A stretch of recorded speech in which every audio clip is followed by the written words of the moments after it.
নমস্কার বন্ধুরা, সকলে কেমন আছো? তো আরও একটা নতুন ভিডিও তোমাদের স্বাগত জানাই। তো আজকে আমি যাচ্ছি হলো জুহাই। জুহাই হলো আমাদের বলতে পারো যে আমাদের দীঘা যেরকম বা গোয়া যেরকম সমুদ্রের পাশে, সেই রকম একটা শহর। তো আমরা সেখানে যাব, কিন্তু আজকে আমি যাব একটু অন্যভাবে। বাসে করে যাব, ট্রেনে করে যাচ্ছি না। আর এখান থেকে বাসে করে যেতে অলমোস্ট 2 ঘন্টা লাগে। গঞ্জাও থেকে জুহাই যেতে 2 ঘন্টা বাসে করে লাগে। তো আমি এখন দাঁড়িয়ে আছি হলো এখানে গান্ডিং মেট্রো স্টেশনের জাস্ট সামনে। আর এখান থেকে আমাকে বাস নিতে হবে, কিন্তু আমার বাস আসতে এখনও দেরি আছে। বাস আসতে এখনও 15 মিনিট দেরি, সেজন্য এখানে অপেক্ষা করছি। আর আমি অলরেডি টিকিট বুক করে ফেলেছি। তো এখানে যাব, দেখব কি হয়, কি কি দেখার মতো আছে।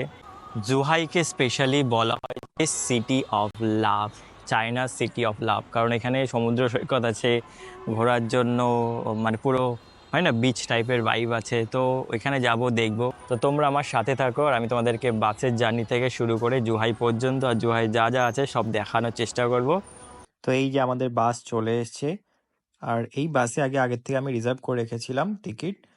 তো এখানে কিন্তু গঞ্জ থেকে প্রচুর লোকে কিন্তু বাসে করেই ট্রাভেল করে জুহাই যাওয়ার জন্য, কারণ এটা অনেক বেশি কনভিনিয়েন্ট। কারণ ট্রেনে করে গেলে আগে তুমি স্টেশনে পৌঁছাও, তারপর সিকিউরিটি চেক, মানে পুরো একটা এয়ারপোর্টের মতো ব্যাপার। সেজন্য বাসে করে যাওয়া অনেক বেশি এই কনভিনিয়েন্ট। তো এখন আমরা বাসে উঠছি।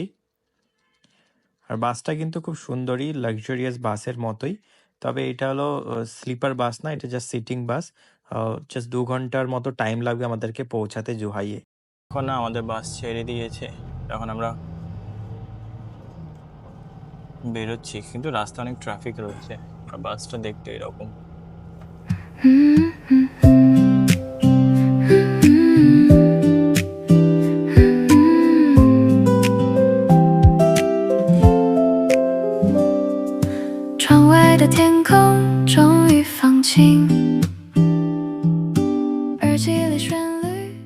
থেকে নেমে এখন আমি যাচ্ছি হলো বাস ধরতে। আবার একটা বাস থেকে নেমে আবার অন্য বাসে ধরতে যাচ্ছি। এখন যেই বাসটা ধরতে যাচ্ছি সেটা হলো A5। ওই বাসে করে যাব আরেক জায়গায়, তারপরে ওইখানে গিয়ে ব্যাগ ফ্যাগ রেখে তারপরে ঘুরতে বেরোবো। তো আমি এখন যেই জায়গাটায় আছি সেই জায়গাটার নাম হলো গংবে পোর্ট। গংবে পোর্ট হলো জুহাইয়ের একটা খুব ফেমাস জায়গা। অ্যাকচুয়ালি এখান থেকে মাকাও যাওয়া যায়। আর এই যে সামনে বিল্ডিংগুলো দেখতে পাচ্ছ, এগুলো সব পোর্টের আন্ডারে পড়ে। তো এইখান থেকেই মাকাও যাওয়া যায়। চীন মেনল্যান্ড থেকে মাকাও যেতে লাগে, আবার মাকাও থেকে চায়না মেনল্যান্ডে কেউ যদি আসতে চায় তাহলে এই পোর্ট দিয়ে আসতে হয়। আর এই পোর্টটার নাম হলো গংবে পোর্ট, ওই যে বোর্ডে লেখা রয়েছে। তো এখন আমি একটা লোকাল বাস ধরেছি ওই জায়গায় যাওয়ার জন্য। আর বাসে করে যেতে যেতে সত্যি কি চোখে পড়লো, মাকাও দেশটা দেখা যাচ্ছে। মাকাওয়ের বড় বড় বিল্ডিং গুলো কিন্তু এইখান থেকে দেখা যায়, চায়নার মেনল্যান্ড থেকে দেখতে পাচ্ছি বাসে করে যেতে যেতে। সত্যি অসাধারণ লাগছে কিন্তু। তো আমি পৌঁছে গেছি আমার বন্ধুর বাড়ির সামনে। এইখানে দেখো জায়গাটা কত সুন্দর। আর আজকে এত সুন্দর রোদও দিয়েছে, আর আকাশটা এত সুন্দর লাগছে না, দারুণ। আর এই বড় বড় বিল্ডিং গুলো মনে হচ্ছে আকাশ ছুঁইছে, কত সুন্দর লাগছে। তো এখানে আমার বন্ধুর বাড়ি। তো আমি এখানে গিয়ে একটু রেস্ট নেব, তারপরে আমি বিকেলবেলা বেরোবো জুহাই এক্সপ্লোর করার জন্য। তো আমি না যখন আমি পৌঁছেছি এখানে, এখানে পৌঁছানোর পরে আমার বন্ধুর সাথে দেখা করেছি। দেখা করার পরে এখন সন্ধ্যাবেলা আমরা বেরিয়েছিল ঘুরতে। আর আমি তোমাদেরকে স্পেশাল জিনিস দেখাবো। আমি রয়েছিল জুহাইয়ে, আর জুহাই থেকে দেখা যায় হলো মাকাওকে। মানে মাকাও যে আলাদা একটা কান্ট্রি, অ্যাকচুয়ালি মাকাও চায়নার আন্ডারে পড়ে, বাট সেপারেটলি যেমন হংকং আর মাকাও সেগুলো ডিফারেন্ট কান্ট্রি হিসাবে আলাদা কান্ট্রিরা ওরা রিকগনাইজ করে, বাট এটা চায়নার আন্ডারেই পড়ে। তো আমার ঠিক পেছনে রয়েছে হলো মাকাও, আর সামনে রয়েছে সমুদ্র। সমুদ্র থেকে মাকাও দেখা যায়। আর এই দেখো সামনে হলো মাকাও, পুরো এই এরিয়াটা। এখানে হলো হচ্ছে নদী, মানে এটা সমুদ্রের মধ্যেই পড়ে, বাট এটা এখন মানে একটা পার্ট, নদী বলতে পারো। আর নদীর ওই পাশে পুরোটাই হলো একদম মাকাওয়ের আন্ডারে পড়ে, পুরো মাকাও। এই দেখো সুন্দর দৃশ্য মাকাওয়ের। রাত্রেবেলা আরও খুব সুন্দর লাগছে। মাকাওয়ের যে টাওয়ারগুলো সেগুলো এখান থেকে দেখা যাচ্ছে না, কারণ এই টাওয়ারগুলো হলো এই পাহাড়ের ওই পাশে, সেজন্য টাওয়ারগুলো দেখা যাচ্ছে না। তাই না, তোমাদেরকে আমি অনলাইন থেকে নেওয়া একটা ভিডিও দেখাচ্ছি।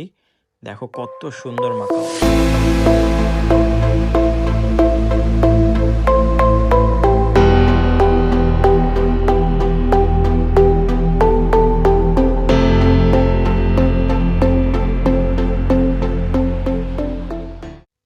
মাকাও সম্বন্ধে বলতে গেলে মাকাও না আগে অলমোস্ট 400 বছর কিন্তু পর্তুগিজদের দখলে ছিল। তো পর্তুগিজরা চলে যায় 1999 সালে। আর সেই সময়েই কিন্তু এই চায়না মেনল্যান্ডের আন্ডারে চলে আসে এই মাকাও দেশটা। তো তখন থেকেই চায়না গভর্নমেন্ট মাকাওকে কন্ট্রোল করে। এইখানে না এত হাওয়া চলছে, গোয়া ফিল হচ্ছে, গোয়াওয়ালা ফিল এরকম। আমি যখন 2019-এ গোয়া গেছিলাম, 2020-তে গোয়া গেছিলাম, সেই গোয়াতে যেরকম একদম পুরো ফুরফুরে হাওয়া, ঠিক সেই রকম অনুভূতি।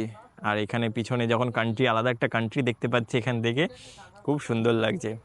আনফর্চুনেটলি আমি যেতে পারবো না এই মুহূর্তে, কিন্তু ইন ফিউচার যখনই আমি যেতে পারবো তখন আমি তোমাদেরকে দেখাবো। সকাল সকাল পাহাড়ে যাবো বলে এসেছিলাম, কারণ দুপুরের দিকে টাইম নেই বলে তাড়াতাড়ি পাহাড় ট্রেকিং করে তারপরে এদিকে দেখতে যাব পাহাড়ের ওই পাশে কী কী ভিউজ আছে। কিন্তু এখানে হলো সকাল 8:30টার সময় গেট খোলে পাহাড়ে ওঠার জন্য, তার আগে গেট খোলে না, গেট বন্ধ রয়েছে, তাই আর পাহাড় ট্রেকিং করা হয়নি। এখন আমরা সকালবেলা হেঁটে হেঁটে দেখে নেবো আশেপাশে কি আছে, তারপরে বাড়ির দিকে রওনা দেবো। এই হলো সেই পাহাড়টা, এই পাহাড়ে ওঠার কথা বলছিলাম। আর এই পাহাড় থেকে একদম সামনে মাকাও দেশটাকে দেখতে পাওয়া যায়। আর পুরো এই হনচিং সিটির পুরো ভিউ দেখা যায়, বড় বড় বিল্ডিং আছে। এখন সকালবেলার ওয়েদার কিন্তু খুব সুন্দর, হাওয়া বইছে আর রোদও ওঠেনি, মেঘলা মেঘলা আকাশ রয়েছে। আর এইখান থেকে একটা সামনে পাহাড় দেখা যাচ্ছে, ওই দেখো দূরে পাহাড়টা এত সুন্দর, মেঘের জন্য আরো ঢেকে গেছে, গ্রিনারিও রয়েছে। ওই দেখো কি সুন্দর, অসাধারণ একটা ভিউ সকালবেলা দেখতে পাওয়া যাচ্ছে। তো তোমাদেরকে আমি একটু জুহাই সম্বন্ধে বলি। জুহাইকে সাউথ চায়নার একটা বিশাল ইম্পর্টেন্ট সিটি হিসাবে ধরা হয়েছে। আর এইটা কিন্তু এখন নিউলি ডেভেলপ একটা সিটি, সেই জন্য এখানে এত সুন্দর পরিষ্কার পরিচ্ছন্ন, সত্যি দারুণ লাগছে শহরটাকে। এটা একটা এক্সিবিশন সেন্টার, কত সুন্দর লাগছে। আর এখানে একটা জিনিস দেখাই, এখানে সকালবেলা এখন টাইম হলো 6:30 বেজে গেছে। আর সকালবেলায় দেখো অটোমেটিক সাফাই মেশিন কাজ করছে।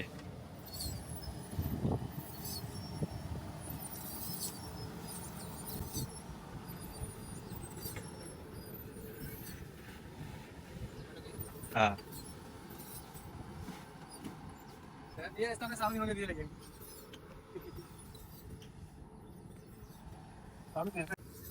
এই মেশিনটা এরকম ছিল যে রাস্তার মধ্যে দাঁড়িয়ে ছিল, তো মেশিনটা তার পাশ কাটিয়ে চলে গেছে, মানে অটোমেটিক সেন্সার করে নিয়েছে যে কিছু একটা অবজেক্ট আছে এইরকম। এখন সকালবেলা এইসব মেশিন চলছে, ভাবো, পরিষ্কার পরিচ্ছন্ন করার জন্য।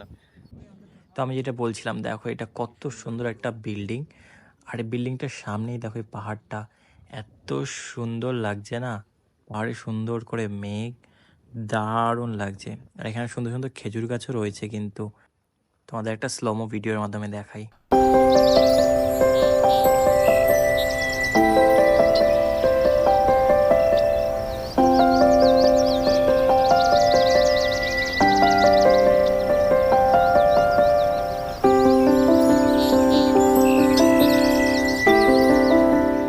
এই তো খেজুর গাছে খেজুরও ধরেছে, আমাদের এখানে যেমন খেজুর ধরে গাছে, খেজুর গাছ, খেজুর গাছে খেজুরও ধরেছে। দাদু সকালবেলা ব্যায়াম করছে।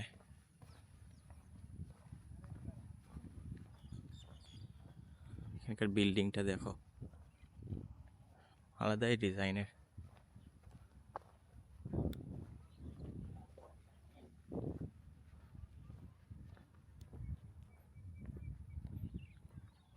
भाई दुबई नहीं लग रहा है ऐसा, ये वाला सीन, इतना जगह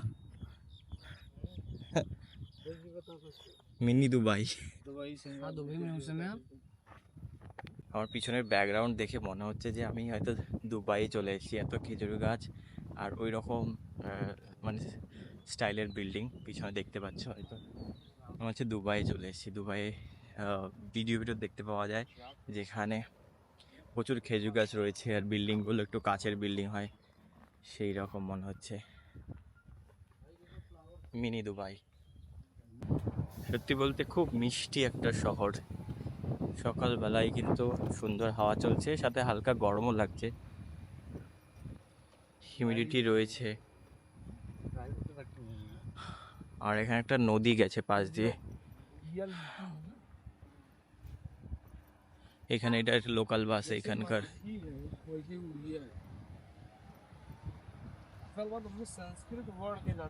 সত্যি বলতে গঞ্জ বা আমি চায়নার অনেকগুলো শহরে 2-3খানা শহরে গেছি, আর সবগুলো শহরের মধ্যে থেকে এই শহরটা এত মিষ্টি লাগছে না, ও কি সুন্দর। আর এখান থেকে এদিকে ভিউ দেখো।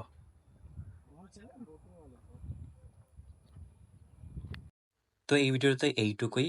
আর পরের পার্টগুলোতে আমি জুহাইয়ের আরও বিভিন্ন জায়গায় গেছিলাম, বিভিন্ন রকম আর্কিটেকচার, পুরনো বিল্ডিং, তারপরে বন্ধুদের সাথে সাইকেল চালানোর গল্প, সমুদ্র সৈকত দেখা জুহাইয়ের পাশে, আর সবচেয়ে এক্সাইটিং জিনিস হলো আমার বাড়ি ফেরার যাত্রার গল্প। বাসের লোকেরা আমার জন্য অপেক্ষা করছে। তো সেই গল্পগুলো আমি পরের ভিডিওতে তোমাদের সাথে তুলে ধরবো। আর এই ভিডিওটা যদি ভালো লেগে থাকে একটা লাইক করো, কমেন্ট করো আর সাবস্ক্রাইব করতে কিন্তু ভুলো না। তো দেখা হবে নেক্সট পার্টে। Bye bye.